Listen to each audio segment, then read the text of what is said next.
Bonjour Vito. Bonjour.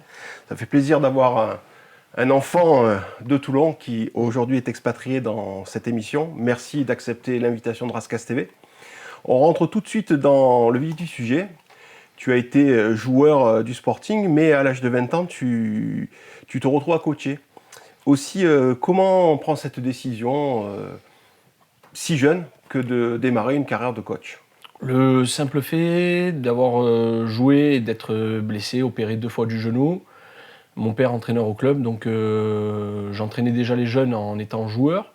Et la passerelle, elle s'est faite tout simplement par le club qui m'avait proposé de rester, de passer mes diplômes. Et donc après ces 2 opérations ratées, j'ai commencé à entraîner les catégories de jeunes. J'ai profité que l'équipe réserve était en DHR et ça m'a permis de passer mon diplôme aussi pour le BE1. Et ma carrière a débuté comme ça, tout simplement. Qu'est-ce qui t'a motivé au-delà des diplômes, une envie de transmettre? C'était quoi en fait, ta motivation? ça m'est venu très tôt. À l'âge de 14-15 ans, j'avais des expériences avec des entraîneurs où je m'y retrouvais pas tellement. C'était assez difficile. Et je commençais déjà à réfléchir en me disant j'aimerais être un entraîneur qui apporte autre chose aux jeunes. Et dès le départ, je me suis dit qu'il fallait que je commence à entraîner parce que ça me plaisait vraiment. J'étais dans ce bain-là depuis mon enfance. Et c'est comme ça que très tôt, j'ai commencé à entraîner en me disant j'aimerais être l'entraîneur idéal pour un jeune. C'était, alors bon, c'est pas gagné, mais c'était ça le leitmotiv au départ, en fait, de se dire pour un jeune joueur, qu'est-ce qu'il attend d'un entraîneur, quelle est la relation qu'il aurait aimé avoir, qu'est-ce qu'il aurait aimé travailler à l'entraînement. Et à partir de là, j'ai commencé très tôt à me poser cette question et je savais que j'allais pas faire une grande carrière aussi. Donc, Une grande carrière de footballeur, c'est ça? grande carrière de footballeur. Et à partir de là, c'est le départ, en fait, tout simplement. J'ai eu envie d'entraîner grâce à ça, en fait, grâce à ces échecs, on va dire, et ce manque que j'avais quand j'étais joueur qui me disait qu'est-ce qui pourrait aller le mieux. Et je me posais déjà des questions à l'âge de 13-14 ans. Je me demandais vraiment comment on pouvait améliorer les entraînements, comment on pouvait améliorer la tactique, tous les aspects du jeu, même si c'était peu développé à cet âge-là, mais c'est déjà dans le cadre de la réflexion. Et j'ai démarré comme ça. Tu avais des modèles, que ce soit dans le monde professionnel, enfin des entraîneurs très connus, ou même des coachs que tu avais pu côtoyer, toi, en catégorie jeune ou... En catégorie jeune, un peu plus tard, j'avais eu un entraîneur qui était Eric Romano, qui était un super entraîneur. Après longtemps, j'ai eu mon père aussi, donc ça m'a permis de vivre de l'intérieur, des 2 côtés, autant des joueurs que du côté coach, ce qui se passait. Et je voyais aussi bien les années de réussite et les années d'échec. Et très vite, j'ai essayé d'analyser en me disant qu'est-ce qui aurait pu marcher. Et à partir de là, d'un point de vue amateur, voilà, j'avais ces 2 modèles-là qui me guidaient on va dire dans le fonctionnement d'un entraîneur amateur. Et après, quand j'ai démarré ma carrière en partant à Tours, j'ai eu René Lobello qui est un Toulonnais aussi, et qui m'a, on va dire, fixé le cadre pour le travail. Et de par la grande expérience qu'il avait en football professionnel avec plus de 30 ans de carrière, j'ai pu bénéficier de on va dire, de son tutorat. Et au-delà de ça, les autres entraîneurs qui m'inspirent, je regarde ce qui se fait à chaque fois à la page, année par année. Voilà, cette année, les entraîneurs à la mode, c'est Nagelsmann, c'est Tourelle, c'est... comment il s'appelle? J'en ai plus d'autres, il y en a plein, il y en a des millions. Ouais. Mais voilà, chaque année, j'essaie de regarder, de m'inspirer. Les entraîneurs qui sont à la mode, l'entraîneur de Sassuolo aussi, je perds son nom, de Zerbi, il me semble.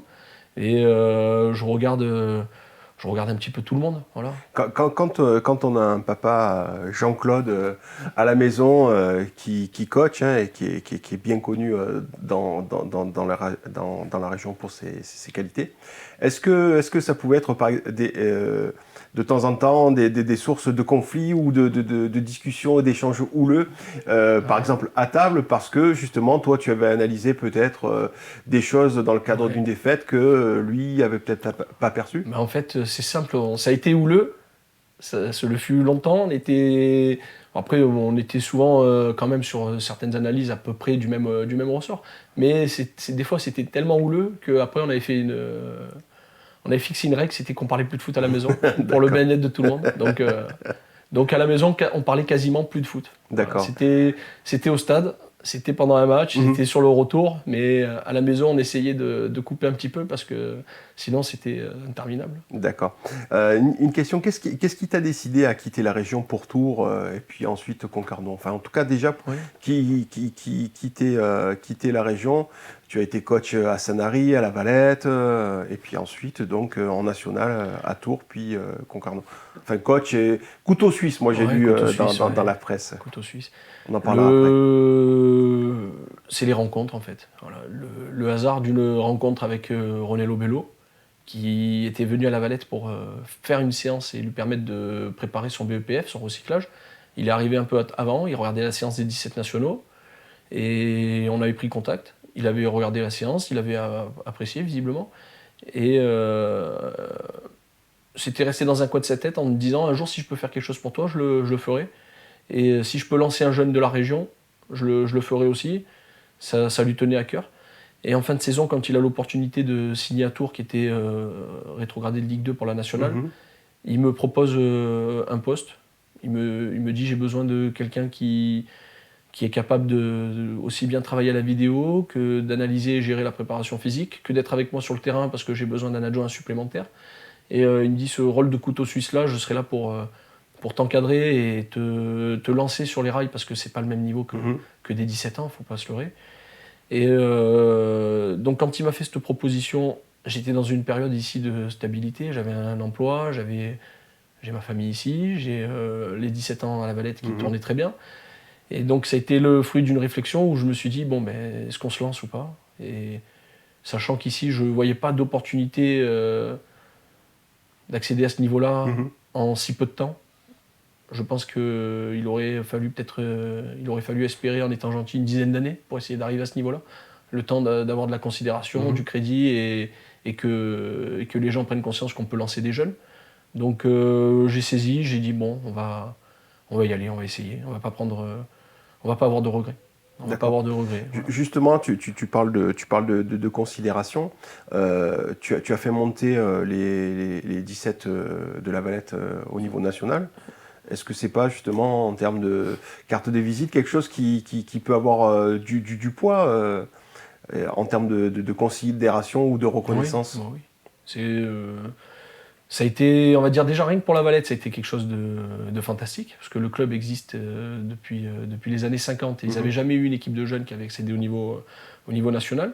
À cette époque-là, quand j'arrive au club, il y avait Yann Bodenès, il y avait Johan Chéreau, qui a contribué à ma venue, qui est un éducateur au club et qui fait partie, en étant, on va dire, le plus neutre possible, mais qui fait partie des meilleurs éducateurs qu'on peut avoir dans le département du Var, et qui fait pas de bruit, mais qui travaille énormément. Et ces personnes-là m'ont recommandé de venir en me présentant le projet des 17 ans, en me disant qu'il y avait quelque chose à faire d'historique. Et cette saison-là, elle a été ponctuée de succès, c'était quelque chose de magnifique à vivre. Et on a eu, que ce soit le club de La Valette ou moi-même, un regard différent après. Et un regard différent, des sollicitations qui étaient différentes aussi, un crédit auprès des clubs ici qui sont des structures pro qui regardaient beaucoup plus les jeunes. Et à partir de là, déjà, on sent que le niveau il est monté. Et donc, on se dit, bon, ben, maintenant, il faut essayer de rester dans ces cordes-là. Il faut essayer de progresser, de faire progresser le club, de faire progresser aussi la mentalité du football varois, parce que c'était, à cette époque-là, il y a 5 ans en arrière, ponctué de guéguerre entre les clubs. Donc, il fallait vraiment qu'on essaie de faire progresser cet aspect-là du développement chez les jeunes, chez les clubs et chez les éducateurs. Justement, je rebondis sur ce que tu viens de dire. Tu évoques les guéguerres interclubs. Si tu compares à la région Tourangelle ou aujourd'hui avec la région où se situe Concarneau, est-ce que tu ressens ça Ouais, t'as le sentiment que c'est partout pareil? C'est deux mentalités différentes, non. Je dirais que en Bretagne, par exemple, un club comme Concarneau, c'est dur pour lui d'exister. On a Brest, on a Lorient, on a Rennes, on a Guingamp, Nantes on un a peu plus Nantes. bas, ouais. Et ces clubs-là, ils sont un maximum 2 heures de route. Mhm. Donc pour les jeunes, on sait d'avance qu'on n'est jamais le premier choix pour un bon jeune. On va récupérer la deuxième partie, la deuxième phase du tri, on va dire. Ou des fois la troisième, quatrième phase, en fonction de ce que les clubs se répartissent, on va dire. Parce que c'est comme ça qu'il faut parler. Et par contre, Concarneau, avec les clubs de la région quimpéroise ou les clubs du Finistère, tout simplement, ont un relationnel qui est assez privilégié.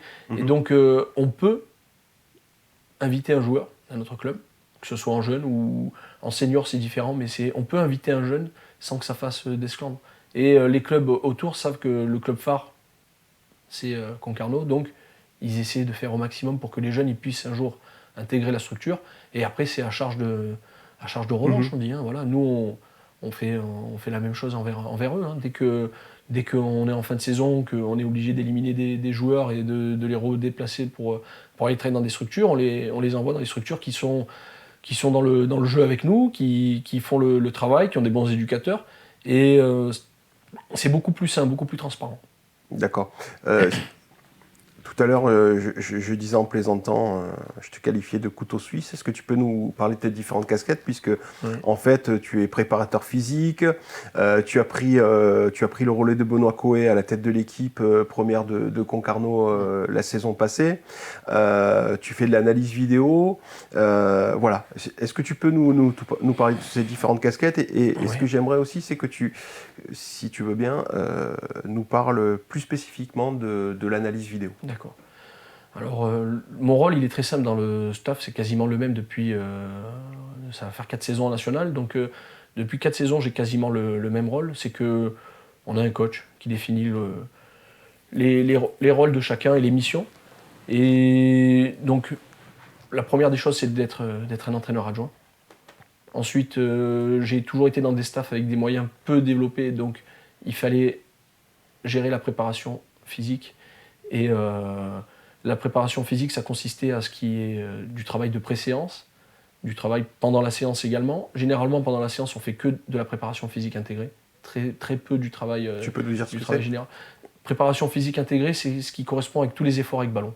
D'accord. Donc, les 3 entraîneurs avec qui j'ai travaillé, c'était des adeptes de cette méthode-là. Donc, des gens portés plus sur le jeu. Voilà, tout ce qui correspond à des efforts intégrés en match. Par exemple, un latéral en match, il va prendre le couloir 25 ou 30 fois. En séance, on lui fait retravailler cette course-là avec un centre, un retour en position défensive. Et tout ce qui est, on va dire, connu de tous, du travail de 15-15, du 30-30, du travail de 10-20, du 5-25, du travail de course en ligne droite, et qui ne demande pas de réflexion, mais qui est important dans le football, il ne faut pas le négliger. Et c'est un travail qu'on fait peu. Donc le 3/4 du travail consiste à créer des exercices qui permettent de correspondre à des efforts de match. Donc c'est une partie que je gère. On a l'analyse vidéo, c'est quelque chose qui est réparti aussi de façon commune. On analyse les matchs, le staff ensemble. C'est-à-dire, vous êtes tous ensemble ou alors on est chacun 3. voit de son côté le match et ensuite vous recoupez. Voilà, exactement. On est 3, on regroupe les idées. Après, il y a une personne qui prend le manche sur le travail. Je le fais pour ensuite donner un retour au coach. Et donc, entre une casquette d'adjoint, de préparation physique et d'analyse vidéo, celle qui me prend le plus de temps, c'est la vidéo. Parce qu'elle consiste, on va dire, en 3 domaines. Il y a la préparation vidéo sur l'équipe adverse, donc d'un point de vue général, global. Il y a l'équipe adverse d'un point de vue spécifique. Il y a la performance collective sur le match précédent et sur le match suivant. On est dans un mode de travail où on doit faire un retour de match aux joueurs, analyser le match ensemble. Donc après chaque match, c'est un travail qui est fait très rapidement en début de semaine. Donc généralement, j'ai pas de dimanche. Et le 4e volet, c'est l'analyse individuelle de nos joueurs. Donc ça, c'est à la demande du coach. Il peut me demander un montage individuel sur un joueur, sur un domaine bien spécifique, et je dois lui donner. On analyse ensuite avec le joueur ce qui a été positif ou pas. Et ces 4 volets-là, ça prend énormément de temps, parce que d'un point de vue collectif, il faut analyser l'équipe adverse. Généralement, on prend en moyenne entre 3 et 5 matchs précédents. Donc on regarde s'il n'y a pas des changements de système, s'il n'y a pas des changements de joueurs, s'il n'y a pas des changements de combinaison, que ce soit sur les touches, les remises en jeu, les corners, les coups francs. Les permutations, toutes ces Voilà, choses-là. l'organisation défensive aussi, comment ils s'organisent sur les phases arrêtées. Il y a des équipes qui prennent des buts sur coup de pied arrêté de façon récurrente. Donc il se peut qu'à ce moment-là, contre nous, elles changent. Donc on est obligé d'essayer d'être prêt, d'anticiper 1, 2 ou 3 scénarios. Et en national, on sait très bien qu'il y a énormément de matchs nuls. Il y a des buts des matchs où les victoires se font par un but d'écart. Généralement, les statistiques, elles prouvent que l'équipe qui marque, elle a quasiment gagné le match. C'est rare de voir une équipe mettre 1, 2 ou 3 buts dans la foulée. Ça arrive. C'est pas, les statistiques, elles sont faites pour être démontées. Mais on sait que les coups de pied arrêtés, la stratégie, elle a énormément d'importance. C'est la différence entre un match nul et une victoire. C'est ce qu'on dit aux joueurs. Donc il faut analyser ça. Après, d'un point de vue individuel, les joueurs forts, il faut les analyser. Et après, on rentre dans quelque chose d'encore plus spécifique, notamment pour les gardiens de but, où là, ça me prend un travail énorme. Il faut analyser les tireurs de penalty, le comportement des joueurs dans la surface. Un gardien de but, on va lui dire, tel attaquant a l'habitude d'ouvrir son pied sur un ballon qui vient de telle zone. Alors, on ne rentre pas dans un schéma scientifique, mais on est obligé de lui présenter pour qu'il ait le maximum de réflexion, d'information, et que le temps de prise de décision et le moment venu, il est court. Donc son match à lui, il se prépare 2 ou 3 jours avant déjà en ayant récolté le maximum d'infos. Et c'est à partir de là qu'on essaie de faire des analyses le plus juste possible. Et ensuite, le retour collectif, généralement, ça dépend du coach. C'est lui qui prend le relais, qui me demande un retour vidéo sur plusieurs domaines, qui peut concerner aussi bien l'organisation défensive, offensive, les phases de transition, les coups de pied arrêtés, les occasions concédées. Il y a des millions de choses à analyser, et c'est souvent bien spécifique à ce qui nous a posé problème ou ce qui nous a posé de la réussite sur le match. Et à partir de là, j'effectue le montage, je lui donne, il valide, et puis après on présente ça aux joueurs. D'accord. Justement, par rapport à tout ce que tu viens d'expliquer, je voudrais juste rebondir simplement sur le fait que tu as remplacé, comme je le disais plus tôt, Benoît Coé, qui est quand même une figure du football français et européen, on va dire, avec la carrière qu'il a eue en qualité de joueur. Quelle a été ta recette pour t'imposer face au groupe quand tu as dû le remplacer la saison passée ? Le contexte en fait du remplacement, il a été imposé par le président, où on était 3 dans le staff avec Roland Nedelec, qui est entraîneur des gardiens, responsable des jeunes, qui gardait son rôle, Pascal Laguillet, qui était un ancien adjoint du club, qui est emblématique à Concarneau et qui revenait dans le staff à ce moment-là, et moi qui était le cheveu posé sur la soupe. Il nous a donné les clés. Donc il nous a dit, vous êtes 3, vous gérez votre organisation, et le temps de retrouver un entraîneur qui rejoigne le club. Et donc très rapidement, on avait 2 jours pour préparer un match. Étant donné que j'étais celui qui était le plus ancien dans le travail avec le groupe et dans le fonctionnement du club avec l'équipe 1, on va dire, c'était de vite déléguer les missions aux uns et aux autres. On s'est réparti les tâches. Et l'objectif, c'était surtout de vite redonner confiance au groupe, parce que on était dans une phase qui était critique, on allait descendre. Et au final, on s'est sauvé in extremis, parce que l'arrêt du championnat, le 13 mars, il a fait du bien aussi aux têtes, parce que on avait 9 points d'avance, mais c'était pas terminé. Et il a fallu redonner confiance au groupe, il a fallu énormément parler. On avait des joueurs qui avaient une qualité même, je dirais, plus haut que le national. On a le gardien Enzo Basilio qui est titulaire à Guingamp, Maxime Sivis qui a signé à Guingamp cette année. On avait des joueurs qui ont des qualités très très fortes, mais qui étaient perdus d'un point de vue football. Et donc, tout simplement redonner confiance. Beaucoup de dialogue, une organisation qui était très claire. On n'a pas eu le temps, on va pas se mentir. Pas le temps de tergiverser. Et puis après, le succès il s'attribue aux joueurs, je dirais. Voilà. On peut pas s'attribuer les choses en disant on a fait 4 victoires en 4 matchs. C'était quelque chose d'historique pour le club de Concarneau. Ils n'ont jamais enchaîné 4 victoires d'affilée en national. Mais moi et les 2 autres personnes qui étaient dans le staff, Pascal et Ronan, on a simplement redonné confiance. On a fixé des règles, que ce soit dans le travail, dans le cadre de vie, dans le cadre de jeu, qui étaient très simples. On leur a demandé de rester dedans. Et on a essayé de faire le moins d'erreurs possible. Après, les joueurs ont pris le manche et nous, derrière, on les a poussés. On a de la chance aussi, peut-être que de Toulon, on s'en rend pas compte, mais quand on joue à Concarneau, on est dans un stade où en national, c'est l'une des plus belles ambiances du championnat. Voilà, donc c'est pas comparable à Toulon, il n'y a pas d'ultra, mais on a quand même du monde qui pousse et qui nous donne, on va dire, beaucoup de force, d'enthousiasme. Et le public qui se réveille à ce moment-là, les joueurs qui se réveillent, et ça a été quelque chose de fantastique. D'accord. Est-ce que tu peux nous dire, puisque tu as été joueur et coach au Sporting, comment tu as vécu la victoire à Bourg-en-Contre la saison passée? Bon, je suppose que d'un point de vue sportif... D'un point de vue sportif,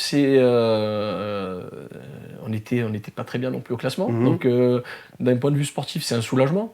Après, d'un point de vue affectif, c'est dur à vivre parce qu'en fait, c'est triste. C'est triste parce qu'on sait qu'à ce moment-là, le coach Fabien Pugeot, c'est toujours triste qu'un entraîneur se fasse limoger après notre match. En ayant parlé avec les joueurs, en ayant vu qu'ils avaient la tête dans le guidon, qu'ils étaient en souffrance. Et il y avait des joueurs avec qui j'avais une part d'affect énorme que je connais depuis très longtemps. C'est triste aussi de voir les supporters, de voir l'ambiance au final qui était loin des 5 derniers mois où il y avait une euphorie et on va dire qu'on avait retrouvé quelque chose ici. Et c'était triste de voir ça. Voilà, c'est triste parce que Bourg-en-Contre, c'est le stade où j'ai grandi et j'aurais aimé que Toulon l'année dernière en national il fasse mieux que ce qu'il fasse quelque chose, il fasse quelque chose d'inouï, mais bon. Justement, toi avec ton regard qui aujourd'hui est extérieur au club, comment tu analyses le fait que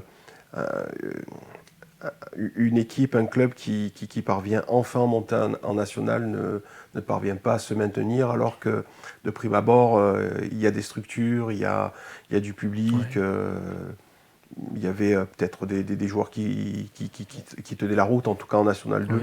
Il y avait une très belle équipe en National 2. Et une dynamique en plus. Et on avait retrouvé un public, on avait retrouvé ce qui faisait Toulon en fait. Voilà, quand on joue des matchs à Bourg-en-Contre et qu'on rentre, qu'on sait qu'on a fait 70% du travail, puisque les supporters et rien que le fait de rentrer sur les terrains pour l'équipe adverse, c'est un poids. C'était quelque chose de fort. Et de l'extérieur, quand je suivais l'accession de CFA en national, je savais quasiment qu'à domicile, ça allait être compliqué pour les adversaires. Et en national, je pense qu'il y a quelque chose qu'il ne faut pas sous-estimer. C'est un championnat qui se renouvelle chaque année. Il y a énormément d'équipes qui font la rotation. Déjà, avec 4 descentes, c'est très compliqué. Il y a toujours 4 nouvelles équipes. Et entre les équipes à statut professionnel qui sont des équipes de Ligue 2, mais en national, que ce soit d'un point de vue aide financière, structure et collectif, c'était... le plus dur, je dirais que c'est la connaissance du championnat. Et il n'y a pas de temps d'observation. Donc, si au mois de juin, quand on prépare la saison, on est déjà pas rodé sur la connaissance du championnat, la connaissance des adversaires. Tout ce qui est logistique aussi, c'est important parce que ça demande énormément d'organisation, un déplacement pour un match national. Nous, à Concarneau, on est l'équipe qui parcourt le plus de kilomètres sur les 3 championnats confondus. Entre Ligue 1, Ligue 2 et National, on fait énormément de kilomètres et ça demande une organisation en amont qui est hyper importante. Et cette connaissance du championnat, des joueurs, du recrutement, elle doit être calibrée, ça doit être... Il y a toujours un taux d'erreur sur le recrutement. On peut pas faire un recrutement à 100% convaincant, c'est pas possible. Tous les clubs, même ceux qui ont des milliards, ils le font, ils se trompent. Et l'objectif, c'est d'essayer de se tromper le moins. Donc l'osmose entre les anciens qui étaient là, qui ont fait la montée, les nouveaux joueurs, et la découverte d'un championnat fait que ça a été dur pour le club. Et je pense que toutes les personnes qui sont encore présentes, elles en ont tenu compte. Et le jour où le club va remonter, je pense qu'il sera prêt à répondre aux exigences et à la difficulté. Voilà, je dirais que là, j'attaque ma 4e saison. c'est hyper compliqué, c'est très dur. C'est un championnat qui est mortel. On peut gagner 2 matchs et être 4e et rêver d'accession. On en perd 2, on est à la lutte avec le 18e. Donc c'est vraiment un championnat où il faut énormément de maîtrise, de connaissances, et il faut se dire que ça se joue sur le dernier tiers du championnat pour quasiment tout, sauf quand on est largué, qu'on n'a pas fait un match, qu'on n'a pas pris 3 points sur une victoire pendant 9 ou 10 matchs. Mais sinon, le dernier tiers du championnat, il est clé. Il faut vraiment maîtriser ce championnat. C'est le plus dur. Donc, ok pour ton regard du national et du Sporting sur ce championnat. Je voulais parler avec toi de 2 joueurs que tu connais. Baptiste Echevarria qui était à Tours avec toi et qui vient de partir à Laval en national. Et puis un autre joueur que tu connais bien puisque tu l'avais dans ton effectif la saison passée, c'est Jocelyn Laurent. Est-ce que tu peux nous dire ton ressenti, ta perception par rapport à ces 2 joueurs? Alors Baptiste Echevarria, je l'ai eu à Tours une saison. C'était un jeune qui sortait du centre de formation, qui avait fait quelques apparitions en Ligue 2 et qui, lors de la saison nationale où on a vécu une saison compliquée, c'était un des jeunes à fort potentiel et sur lequel, personnellement, je me projetais sur une perspective de carrière qui était au minimum en Ligue 2.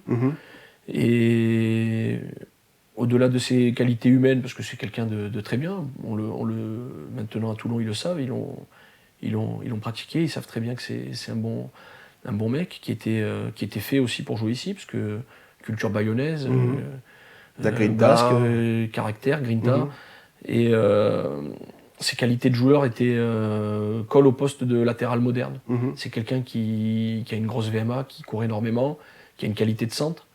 Il doit progresser sur la lecture du jeu, comme n'importe quel jeune joueur, mais c'est quelqu'un qui a un très fort potentiel, et c'était même super pour un club de National 2 de l'avoir à ce niveau-là, parce que je l'aurais vu beaucoup plus haut, et puis après, le parcours de vie fait que des fois, on n'a pas de suite tout ce qu'on veut. Bien sûr. Je suis bien placé pour en parler. Ouais, tout à fait. Justement, juste pour finir sur Baptiste, ce que des supporters pouvaient lui reprocher, c'était parfois ses difficultés en défense, c'est-à-dire qu'il dépensait tellement d'énergie, par exemple, à attaquer, on a constaté que plusieurs des buts venaient de son côté. C'est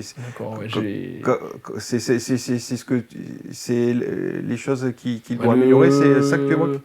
Oui, ça peut. J'ai pas vu les buts, donc je pourrais pas dire. Peut-être qu'il faudrait que je les voie pour être sûr de cette analyse.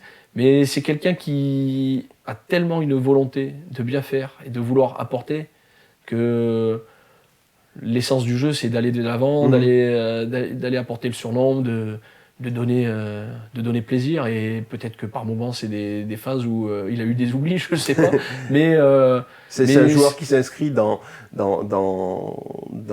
le football moderne, en tout cas dans le rôle des latéraux modernes, à qui on demande d'attaquer, d'apporter du soutien, du surnombre. C'est ça. Après, c'est une question d'équilibre. Après, je sais pas comment était l'organisation de l'équipe. Peut-être qu'il y avait des compensations à faire quand lui participait au jeu offensif et que ça n'a pas été fait aussi. Peut-être qu'il avait carte blanche pour aller attaquer et que du coup de l'extérieur on pointe ça du doigt, mais c'était peut-être pas ça, on va dire, le vrai problème. Mais de par sa volonté de bien faire, son énergie, et c'est pas un tricheur. Donc à partir de là, c'est dur. Je pense que c'est ce qui a aussi plu au public toulonnais. C'est quelqu'un qui est un compétiteur de haut niveau. Qui lâche rien. On l'a vu en national malgré les résultats.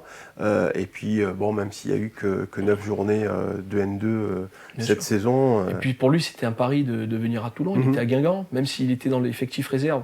Guingamp, c'est un club où il recrute beaucoup de joueurs post-formation. Regardez Mouyumba, qui a fini par jouer en Ligue 2. Tout à fait. Il a pris le pari de revenir, on va dire, dans une structure amateur et de sortir d'un club comme Guingamp.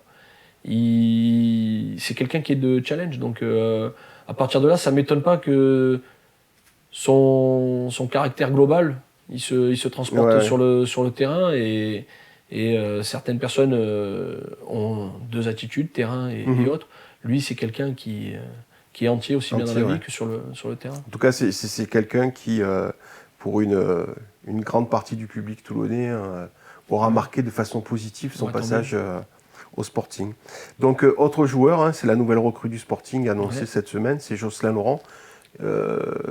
Tu peux nous en dire quoi, toi qui l'as côtoyé? Alors, je le connais très très bien même, parce que Joss, c'est quelqu'un qui, quand je suis arrivé à Concarneau, sortait d'une très grave blessure. Il était en phase de reprise et le club lui avait autorisé la reprise des entraînements avec l'équipe nationale sans avoir de nouvelles sur son avenir. Donc il a repris l'entraînement avec nous et on a passé pratiquement 3 mois et demi ensemble avant qu'il parte à Vannes en National 2. Et donc ces 3 mois et demi où il était dans un retour à l'effort, une reprise, j'avais énormément communiqué avec. C'était quelqu'un qui, au départ, était au FC Lorient et avait la possibilité de signer professionnel. Il l'a pas fait pour signer à Concarneau en National 1. Il avait pris le pari de se lancer à ce niveau-là. De rebondir après sa blessure. Cette grosse blessure en arrivant à Concarneau met un coup de frein direct à son évolution. Le fait, quand ils reprennent, que le club ne lui propose pas un contrat et qu'il signe à Vannes, ça lui a mis, on va dire, un deuxième coup au moral parce qu'il espérait peut-être une aide pour rester dans notre structure. Et le club l'a jugé pas encore prêt à reprendre. Et à partir de là, on voit le caractère d'un joueur. Et la saison qu'il fait à Vannes avant le confinement du mois de mars est très bonne. Et c'est ce qui nous a poussé à le reprendre de suite, parce qu'il nous avait donné des garanties qu'on n'avait peut-être pas au mois d'août. Et donc c'est quelqu'un qui a une grosse force de caractère, qui est, on va dire, un pur breton. C'est pas un grand communicant ni un extraverti. C'est quelqu'un qui fait marcher la matière grise, qui est très intelligent. Et un club comme Toulon, ça pourrait coller de par le caractère qu'il a. C'est quelqu'un qui va apporter énormément, je pense, au groupe. Pour de la Nationale 2, c'est quelque chose de très bien de recruter un gars comme Joss. Il est intelligent, c'est quelqu'un qui, même principe que ce que je disais tout à l'heure pour Baptiste, c'est quelqu'un qui a une énorme VMA, qui est capable de répéter les efforts. Il est capable de jouer dans un couloir, il peut être latéral gauche, il peut jouer en défense centrale. Et c'est quelqu'un d'intelligent, donc qui arrive, lui, justement, à lire et à comprendre très vite ce qui peut se passer sur un terrain et à s'adapter. Et pour nous, c'était facile de l'entraîner. Et pour Toulon, je dirais bonne recrue, en espérant c'est un bémol que physiquement ça tienne. Nous, il était sur une bonne lancée en fin de saison et il n'y a pas de raison que ça aille mal. Voilà. Il va découvrir une nouvelle région. Il en est ravi. Il m'a posé déjà quelques questions. Voilà. Et il est ravi de découvrir la région. Il va voir ce que c'est. C'est un autre football. C'est ce que je lui ai expliqué. C'est une autre culture. Donc il va falloir qu'il s'adapte très vite. Et c'est quelqu'un qui peut plaire. Voilà. D'accord. Pour terminer, quel regard tu portes sur le Sporting d'aujourd'hui, de façon globale? Oui. Alors de façon globale, j'ai deux regards qui s'offrent, on va dire, à moi. Ça rentre pas totalement dans la question, mais j'ai le regard ami, proche, sympathisant du club, parce que j'ai toujours des racines ici, et que ce soit ami, famille, proche, il y a un regard d'incompréhension en me disant comment est-ce possible qu'un gars qui habite à 500 mètres du stade, il soit à 1200 km en national, et que je sois pas au club. C'est quelque chose qui revient souvent, ça. Et je leur dis que c'est le parcours de vie, et qu'au final, ça me fait pas de mal aussi. Et d'avoir un autre œil, d'avoir une autre idée du football, ça me fait du bien. Et le jour où, s'il y aura un retour, eh bien, je serai armé pour faire quelque chose et apporter quelque chose de différent que ce que j'aurais pu apporter il y a quelques années. Et là, ce que je vois sur les derniers mois, c'est quelque chose qui me plaît beaucoup.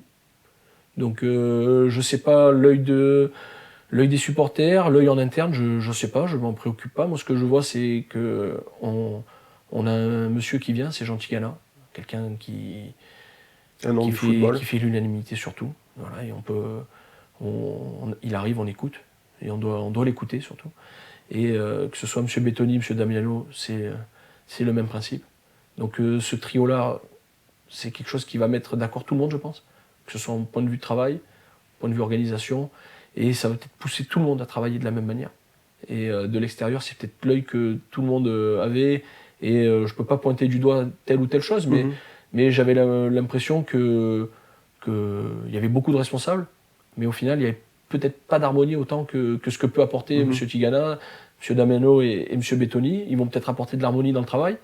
Ils vont certainement apporter un plus. Enfin, certainement, c'est sûr même. Et puis s'ils n'apportent pas, au moins le club n'aura pas de regrets. Parce que là, il y aura eu 3 pointures qui viennent.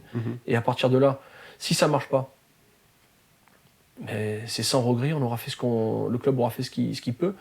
Et l'arrivée du nouveau coach, donc M. Batelli, c'est du même credo. Voilà, c'est quelqu'un qui il a gagné 1 euro quand même avec l'équipe de France. Ouais. Et quand on voit le dernier euro de notre équipe espoir avec la Dream Team qu'on avait, on l'a pas gagné. Et on sait que c'est très dur. Donc faut pas sous-estimer une victoire en sélection jeune. C'est quelque chose d'énorme.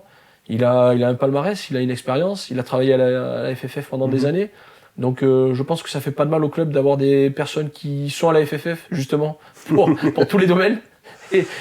Et pas que pour le relationnel ou pour la belle image du club, mais aussi pour le travail. C'est quelque chose qui emporte tout dans un cadre global. Et ces 4 personnes-là, je pense, vont aider le club dans son développement, vont aider toutes les personnes qui sont dans les étages inférieurs à suivre. Et peut-être que là, le wagon, il va être lancé et que enfin, on aura le club qu'on désire tous. Que les supporters méritent. Et que les supporters méritent. Mais, ouais, c'est ça. Mais ça, c'est encore un autre débat. C'est comment, après 30 ans de souffrance. De monde amateur, ouais. Et de monde amateur, même si il y a quelques années, on a eu droit du national et on a rêvé un peu avec la Coupe de France. Mais comment, après pratiquement 30 ans, parce que oui, l'époque de Bordeaux en Ligue 2, non, on était en national, l'époque de Bordeaux en national, j'avais 7 ans, 8 ans. Et c'était 96. Les derniers moments où j'ai vu Mayol en feu. Et ouais.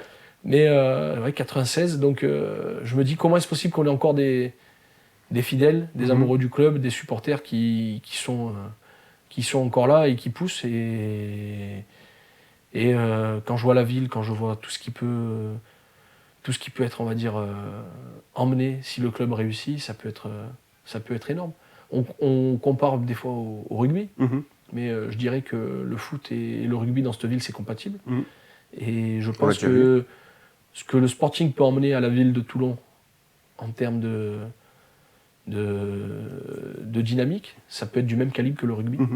Alors peut-être pas en Ligue 1, peut-être pas avec la Ligue des Champions et autres, mais par le volet, l'aspect populaire du football, on va dire dans l'aspect populaire, ça peut. Le club, je pense que s'il remonte en Ligue 2, le stade il est plein à craquer et on compare le foot et le rugby, ça sera à peu près le même nombre de spectateurs, les mêmes recettes et la même ambiance. Et donc il en faut peut-être un peu moins pour le foot, mais ça demande peut-être plus de temps aussi, c'est peut-être plus dur. Il y a d'énormes chantiers qui attendent le club et j'espère pour eux qu'ils vont y arriver sur tout ça. D'accord.